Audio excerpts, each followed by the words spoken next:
नमस्कार साथियों, आप सभी का एक बार फिर से स्वागत है आपके अपने यूट्यूब चैनल पर जिसका नाम है पैरामेडिकल स्टडी। और पैरामेडिकल स्टडी पॉइंट के इस यूट्यूब चैनल पर पैरामेडिकल से संबंधित सभी प्रकार के महत्वपूर्ण कंटेंट, वीडियो और मॉडल पेपर हम आप सभी के लिए लेकर के आते हैं। तो आज इस वीडियो में डीएमएलटी एग्जाम जो अभी चल रहे हैं उसकी परीक्षा से संबंधित कुछ महत्वपूर्ण प्रश्न लेकर के इस वीडियो में मैं आया हूँ। तो चलिए आपके डीएमएलटी एग्जाम को और भी मजेदार और आसान और स्मार्ट तरीके से कैसे इसकी तैयारी कर सकते हैं वो इस वीडियो में देखते हैं। तो चलिए शुरू करते हैं। आज हेमेटोलॉजी सब्जेक्ट का ये मॉडल पेपर है, जो भी इंपॉर्टेंट क्वेश्चन है वो आप देखेंगे आपके इस बोर्ड पे यहाँ पर है। तो पहला जो क्वेश्चन है वो है Coombs test and its type. ठीक है, कूम टेस्ट आप सभी ने पढ़ा है, आपके सिलेबस में है। कूम टेस्ट क्या होता है, कूम टेस्ट के type, direct indirect Coombs test और कूम टेस्ट हम इसका क्या इंपॉर्टेंस है। ठीक है, तो ये सारा कुछ आपके इस क्वेश्चन को कवर करेगा और ये काफी इंपॉर्टेंट क्वेश्चन है एग्जाम के पॉइंट ऑफ व्यू से। तो जरूर इसको पढ़ के जाइएगा। ये 2 मार्क्स में भी आ सकता है, 10 मार्क्स में भी आ सकता है और 15 मार्क्स का भी क्वेश्चन बन सकता है। ठीक है, तो एग्जाम के पॉइंट ऑफ व्यू से काफी इंपॉर्टेंट है कूम टेस्ट, जरूर पढ़ करके जाइएगा। नेक्स्ट क्वेश्चन आपका blood group and Avio system. ये क्वेश्चन भी काफी महत्वपूर्ण है, इसलिए मैंने रखा और अक्सर पेपर में आपको देखने को मिल जाएगा। तो ब्लड ग्रुप क्या होता है, एवियो सिस्टम क्या है, ब्लड ग्रुप के टाइप, ठीक है, और ब्लड ग्रुप कैसे परफॉर्म करते हैं, सारा कुछ इस टॉपिक में है। इसको आप कवर करके जाइए, पढ़ करके जाइए अच्छे से। नेक्स्ट क्वेश्चन आपका सेरेब्रो स्पाइनल फ्लूइड। देखिए सीएसएफ अगर 2 मार्क्स का पूछेगा तो सिर्फ सीएसएफ के बारे में आपको लिखना है, 3 से 4 लाइन में आप इसका आंसर करेगा। पर कई बार कंपोजिशन ऑफ सीएसएफ पूछता है या सीएसएफ एग्जामिनेशन पूछता है, तो वो 10 मार्क्स में या 15 मार्क्स में आपसे पूछ सकता है। नेक्स्ट क्वेश्चन है आपका कॉजेज ऑफ थ्रोम्बोसाइटोपेनिया। जब प्लेटलेट की संख्या सामान्य से कम हो जाती है तब वह स्थिति क्या कहलाती है, थ्रोम्बोसाइटोपेनिया कहलाती है। और कई सारे ऐसे कारण हैं जिसमें प्लेटलेट की संख्या जो है वो सामान्य से कम हो जाती है, जैसे कि डेंगू इसका सिंपल सा एग्जांपल। तो कॉजेज ऑफ थ्रोम्बोसाइटोपेनिया में आप कोई भी 2 कारण लिखिए कि किन कारणों से प्लेटलेट की संख्या जो है वो सामान्य से कम हो जाती है। ठीक है, नेक्स्ट क्वेश्चन आपका पॉलीसाइथेमिया। ठीक है, पॉलीसाइथेमिया भी इंपॉर्टेंट क्वेश्चन है। इसका आंसर आप सभी को पता होगा, आप इसका आंसर हमें कमेंट बॉक्स में भी लिख के बता सकते हैं। नेक्स्ट क्वेश्चन आपका एक्सप्लेन ब्लड सेल इंडिसेस। ये क्वेश्चन एक बार पेपर में आ चुका है। जब ब्लड सेल इंडिसेस का मतलब पूछेगा तो इसमें आपको तीनों चीजें लिखनी पड़ेंगी, मींस कॉर्पस्कुलर वॉल्यूम यानी कि MCV, MCH means corpuscular haemoglobin और एमसीएससी यानी कि मींस कॉर्पस्कुलर हीमोग्लोबिन कंसंट्रेशन। ठीक है, तो जब ब्लड सेल इंडिसेस से पूछेगा तो तीनों के बारे में आपको डिटेल लिखना पड़ेगा।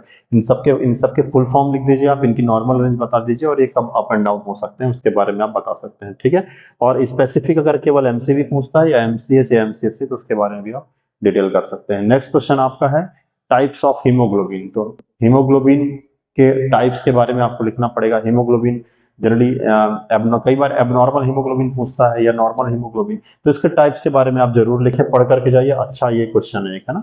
नेक्स्ट क्वेश्चन आपका टाइप ऑफ डब्ल्यूबीसी। तो टाइप ऑफ डब्ल्यूबीसी या टाइप ऑफ ल्यूकोसाइट्स भी आपसे पूछ सकता है। नेक्स्ट क्वेश्चन है नॉर्मल प्लेटलेट काउंट। ठीक है, नॉर्मल प्लेटलेट काउंट क्या होता है या इसकी नॉर्मल रेंज प्लेटलेट की, ये क्वेश्चन आपसे पूछ सकता है एग्जाम में।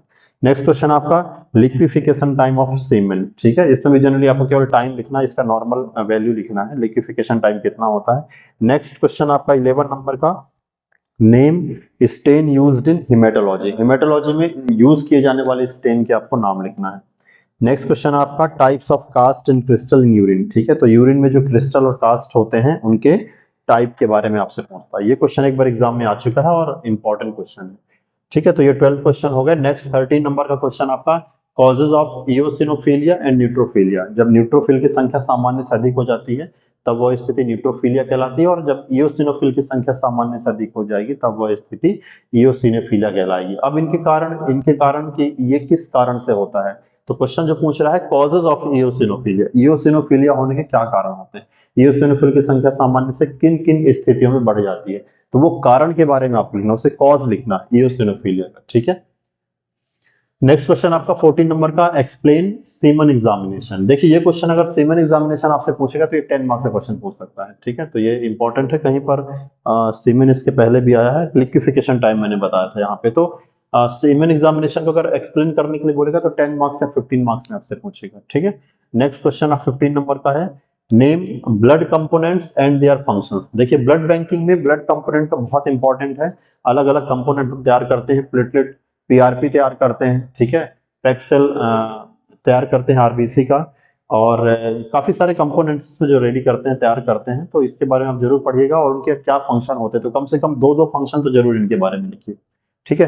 नेक्स्ट क्वेश्चन है आपका define PCV with normal range. Pack cell volume क्या होता है, इसकी नॉर्मल रेंज कितनी होती है, तो इसको भी एक बार पढ़ के जाइएगा। नेक्स्ट क्वेश्चन आपका एक्सप्लेन टीडब्ल्यूबीसी एंड डीडब्ल्यूबीसी, मतलब टोटल डब्ल्यूबीसी काउंट और डिफरेंशियल डब्ल्यूबीसी के बारे में पूछ रहा है, तो दोनों को एक्सप्लेन करना है।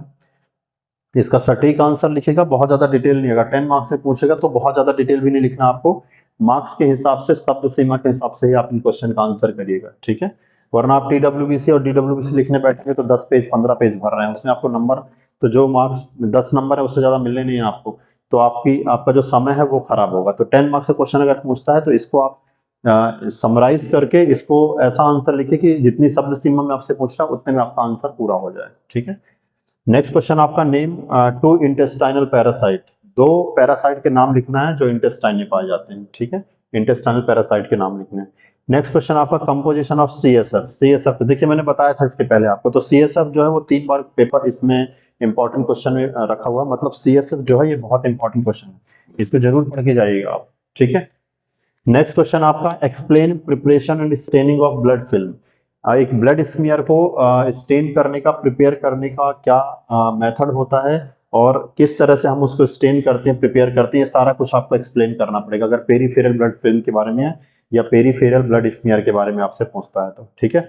नेक्स्ट क्वेश्चन आपका है explain anaemia, its type and their lab diagnosis. 1 number question है। एनीमिया के बारे में जनरली हर साल एक क्वेश्चन आता है, तो एनीमिया आप अच्छे से पढ़ के जाएगा। Iron deficiency anaemia, sickle cell anaemia, ठीक है, megaloblastic anaemia, microcytic hypochromic anaemia, ये सारे एनीमिया इंपॉर्टेंट को जरूर पढ़िए। Explain anaemia, its type and their lab diagnosis.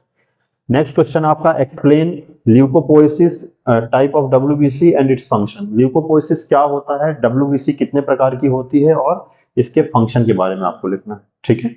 Next question आपका 23rd नंबर का describe blood grouping, cross matching and importance in blood transfusion. Describe blood grouping, cross matching and its importance in blood transfusion. Blood grouping क्या है और blood transfusion में cross matching का क्या importance है, ठीक है। तो ये क्वेश्चन 23 क्वेश्चन मैंने यहाँ पर बताए थे, इन सारे क्वेश्चन को आप अच्छे से नोट डाउन कर लीजिए और इनको अच्छी तरह से आप लिख करके एक बार आंसर करके देखिए, ठीक है। आप इसका एक स्क्रीनशॉट भी ले सकते हैं। फिर हम बढ़ते हैं अपने अगले क्वेश्चन।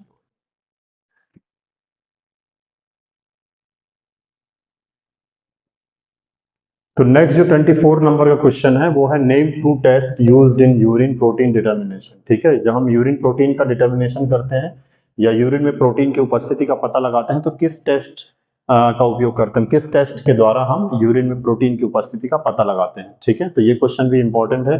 25th नंबर क्वेश्चन है define absolute eosinophil count. Absolute eosinophil count क्या होता है, इसको डिफाइन करना है। नेक्स्ट क्वेश्चन है right any 2 causes of reticulocytosis. Reticulocytosis होने के कोई 2 कारण आपको लिखना है, ठीक है। नेक्स्ट है name stain used in bone marrow examination. Bone marrow examination क्या है, इसमें कौन कौन से स्टेन का उपयोग किया जाता है उसके बारे में आपको लिखना है, ठीक है। और बोन मैरो एग्जामिनेशन भी आप पढ़ लीजिएगा, इंपॉर्टेंट क्वेश्चन। नेक्स्ट है आपका normal value of haemoglobin in male, female and children, ठीक है। एक सामान्य वयस्क में या ये कह लें कि पुरुषों में और महिलाओं में और बच्चों में, चिल्ड्रन में हीमोग्लोबिन की नॉर्मल रेंज कितनी होती है उसके बारे में लिखना है। नेक्स्ट क्वेश्चन आपका डिफाइन ऑस्मोटिक फ्रेजिलिटी टेस्ट, ठीक है। ऑस्मोटिक फ्रेजिलिटी टेस्ट क्या होता है, इसको पढ़िएगा, ये इंपॉर्टेंट क्वेश्चन है। नेक्स्ट है आपका name 2 parasite in blood, stool and urine, ठीक है। अभी हमने लास्ट जो क्वेश्चन देखा था वो इंटेस्टाइनल पैरासाइट के बारे में लिखना था। अभी आपके चैप्टर में, आपके सिलेबस में है ब्लड और स्टूल और यूरिन में पाए जाने वाले जो पैरासाइट्स होते हैं उनके नाम लिखना है। तो देखिए तीनों इंपॉर्टेंट है, पूछेगा कोई आपसे एक ही, या तो ब्लड में पैरासाइट पूछ लेगा या स्टूल में या यूरिन में, पर आप तीनों को अच्छे से पढ़ लीजिएगा, इसमें से कोई भी क्वेश्चन आपसे पूछ सकता है एग्जाम में और ये क्वेश्चन 2 मार्क्स में आएगा, ठीक है। नेक्स्ट आपका explain Hb estimation of Sahli's method. Sahli's method से हीमोग्लोबिन का एस्टिमेशन कैसे करते हैं इसके बारे में डिटेल आंसर करिएगा, ये 10 मार्क्स में कम से कम ये क्वेश्चन आपसे पूछेगा। नेक्स्ट है आपका right short notes on cross matching, ठीक है। क्रॉस मैच करके भी आपसे पूछ सकता है या कंपैटिबिलिटी टेस्ट भी आपसे पूछ सकता है, तो एक शॉर्ट नोट्स लिखना पड़ेगा। क्रॉस मैचिंग क्या है, क्रॉस मैचिंग कितने प्रकार से कर सकते हैं और क्रॉस मैचिंग का क्या इंपॉर्टेंस है ब्लड ट्रांसफ्यूजन के पहले, तो इसको भी आप अच्छे से देखिएगा। नेक्स्ट क्वेश्चन आपका describe stool examination in detail. Stool examination आप फिजिकल एग्जामिनेशन, माइक्रोस्कोपिक एग्जामिनेशन और केमिकल एग्जामिनेशन, ठीक है। तो अगर इस तरह से क्वेश्चन पूछता है describe stool examination in detail, तो पहले आप तीनों के एक तरफ से लिख दीजिएगा, तीनों के डिटेल की स्टूल का फिजिकल, केमिकल और माइक्रोस्कोपिक एग्जामिनेशन कैसे करते हैं, सारे टेस्ट के नाम लिख दीजिएगा और एक या दो टेस्ट को आप इसमें डिटेल से आप कर सकते हैं। ठीक है, फिजिकल का तो पूरा आपको लिखना पड़ेगा, केमिकल में आप एक या दो टेस्ट के नाम लिख सकते हैं और माइक्रोस्कोपी में फाइंडिंग्स बता सकते हैं कि माइक्रोस्कोपिक एग्जामिनेशन करने पर क्या क्या फाइंडिंग्स आपको मिलते हैं। ठीक है। नेक्स्ट आपका 34th नंबर क्वेश्चन है, explain erythropoiesis and thrombopoiesis. Erythropoiesis क्या है या थ्रोम्बोपोइसिस क्या है, ये दोनों में से केवल एक ही क्वेश्चन पूछेगा, पर दोनों इंपॉर्टेंट है, इसको आप अच्छे से पढ़िएगा। नेक्स्ट आपका 35th नंबर का, explain blood transfusion and transfusion transmitted disease. Very important question. Blood transfusion क्या है और ट्रांसफ्यूजन ट्रांसमिटेड डिसीज क्या होती है, इसके बारे में भी आप पढ़िएगा। ठीक है, बहुत सारी डिसीज है जो ब्लड ट्रांसफ्यूजन के दौरान अगर ब्लड का टेस्ट अच्छे से नहीं किया जाए और बिना जांचा पर का ब्लड जो है वो ट्रांसफ्यूज कर दिया जाए, तो कई सारी बीमारियां होती हैं जो रेसिपिएंट में ट्रांसमिट हो जाती हैं। तो ब्लड ट्रांसफ्यूजन में जो ट्रांसमिटेड डिसीज होती है उसके बारे में आपसे पूछा गया है। ठीक है। नेक्स्ट आपका enumerate neutrophil, eosinophil and monocyte. और जब इस तरह क्वेश्चन आता है न्यूट्रोफिल, इओसिनोफिल और मोनोसाइट को एन्यूमरेट करना है, तो इस क्वेश्चन में आप हेडिंग डाल के जैसे न्यूट्रोफिल के बारे में 2 या 4 लाइन लिख दीजिए, उसकी नॉर्मल रेंज लिख दीजिए, उसकी जो स्ट्रक्चर है उसके बारे में बता दीजिए और इसके बाद इसका एक डायग्राम जरूर बनाइए, तभी आपको इसका जो है वो अच्छे नंबर आपको मिलेंगे, अच्छे मार्क्स मिलेंगे। नेक्स्ट आपका name two sexually transmitted disease in blood transfusion. देखिए पहले भी ये क्वेश्चन आया था, सेक्सुअली ट्रांसमिटेड डिसीज जो ब्लड ट्रांसफ्यूजन के दौरान होती हैं, इसीलिए कभी भी ब्लड ट्रांसफ्यूजन होता है कि जनरल अवेयरनेस की बात भी है कि कभी भी किसी भी आपके पेशेंट को, आपके रिलेटिव्स में, आपके परिवारजन को जब ब्लड ट्रांसफ्यूजन होता है तो हमेशा आप एक लाइसेंस वाले ब्लड बैंक से ही, जहां पर के सारे टेस्ट अच्छे से परफॉर्म किए जाते हैं, वही उसी ब्लड बैंक से केवल ब्लड ट्रांसफ्यूजन करवाएं। ठीक है, या रेड क्रॉस सोसाइटी के जो ब्लड बैंक होते हैं या जितने भी ब्लड बैंक जो लाइसेंस होल्डर जो ब्लड बैंक होते हैं, जिन्हें लाइसेंस होता है ब्लड ट्रांसफ्यूजन के लिए, वहां से ही ब्लड ट्रांसफ्यूजन करवाना चाहिए। ठीक है, क्योंकि ब्लड के ट्रांसफ्यूजन के दौरान बहुत सारी डिसीज जो होती है वो ट्रांसमिट होने के चांसेस होते हैं और ब्लड ट्रांसफ्यूजन से 100% जो भी बीमारियां होंगी वो ट्रांसमिट हो जाती हैं। अगर किसी डोनर में कोई डिसीज है तो उसके चांसेस 100% होते हैं। ठीक है, तो हमेशा जांचा परखा ब्लड ही ट्रांसफ्यूज कराएं। इसके बाद 38 नंबर क्वेश्चन है, occult blood in urine and stool. Urine और स्टूल में जो ऑकल्ट ब्लड का टेस्ट हम करते हैं उसके बारे में आपसे पूछा गया है। नेक्स्ट है 39 नंबर का सेकंड लास्ट क्वेश्चन है, normal value of reticulocyte and platelet. Platelet की और रेटिकुलोसाइट की नॉर्मल वैल्यू कितनी होती है उसके बारे में आपको लिखना है। और लास्ट क्वेश्चन आपका bleeding time and clotting time. तो ब्लीडिंग टाइम क्लॉटिंग टाइम आप सबको पता है, इसकी नॉर्मल रेंज अच्छे से आप याद कर लीजिएगा। और ब्लीडिंग टाइम क्लॉटिंग टाइम क्या होता है, किस मेथड से इसका हम टेस्ट करते हैं, ये इंपॉर्टेंट है। तो दोस्तों ये आज आपका हेमेटोलॉजी का मॉडल प्रश्न पत्र कह ले या ये कहें कि जो भी इंपॉर्टेंट क्वेश्चन मॉडल प्रश्न पत्र के हैं वो हमने आप सभी को उपलब्ध कराए हैं। और अगर आपको ये वीडियो पसंद आ रहा हो तो वीडियो को शेयर जरूर करिएगा, लाइक जरूर करिएगा और इसी तरह के कंटेंट के लिए आप हमें कमेंट बॉक्स में मैसेज करके बता सकते हैं या किस टॉपिक पर आपको अगला वीडियो चाहिए है, तो वो भी हम आपके लिए अवेलेबल करवा देंगे। तो मिलते हैं आपके साथ नेक्स्ट वीडियो में। Thank you so much.